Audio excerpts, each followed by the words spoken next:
البته حقیقتا لكل أما وإسرائيل نلقل إيرانا يك روجي شر لهيش إيران وسانا غير از إيرانا كي أويش خب مشكلاتي بوي هي ناولي بنو أما وزيتك تيا قرار مانقردا بشك أمريكا إسا دواي فشارك بوي هات ودواي بومبستك تيا قراري قردا دواي مشكلاتي لخدي أمريكا إيجاد بوا تنقي هرمزك بسريا واقتصاد دنياي لتمليدا لزوري لولاتاني ثير مشكل هي دولتاني عربي بالدليل ويكن نفط وغاز وأوشتاني كتايسيان فروشتو لتنقي هرمز كان الأصلي جايبو أما قد ولا لان إيران وبوبا فشاري لسر أمريكاش فشاري رن بوسر أمريكا كان وزيته بجورة توابه خب أويك إيران بشتيانا وتسليم به خب تايسا إيران ملي بيانا كردا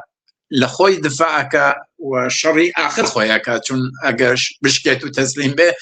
جمهورية اسلامية اصلا معلومية چي بسر ده تايسا بسا وامشارا نجل سر امريكا هيا ولي خب اسرائيل صعيك بهر قيمته به بهر جوره به ادامه بياك اسرائيليش بتنيا امشري نبي اكرا ونا ادامي امشرشي بوي مقدورة اويك معلومة اوشتانيك استترام بإيران يجي اگر اما كانوا او كان خو پیش لشركة ايران زور لوانا زور تري حاضر بو كوتابه لمقابل امريكا ولي اوكاد براسي امريكا بيوابو بشر چند روجه جمهوري اسلامي اروخيانتو يكجار اوشتانيك ترامب نه فقط ترامب راسيك هيئة حاكمة امريكا للسريبو معلوم بو اوكاد اما باسمان كرما حقيقينية لسر هوايا ارزو هیچ وقت جاي حقيقة ناقريتو ومعلوم يشبو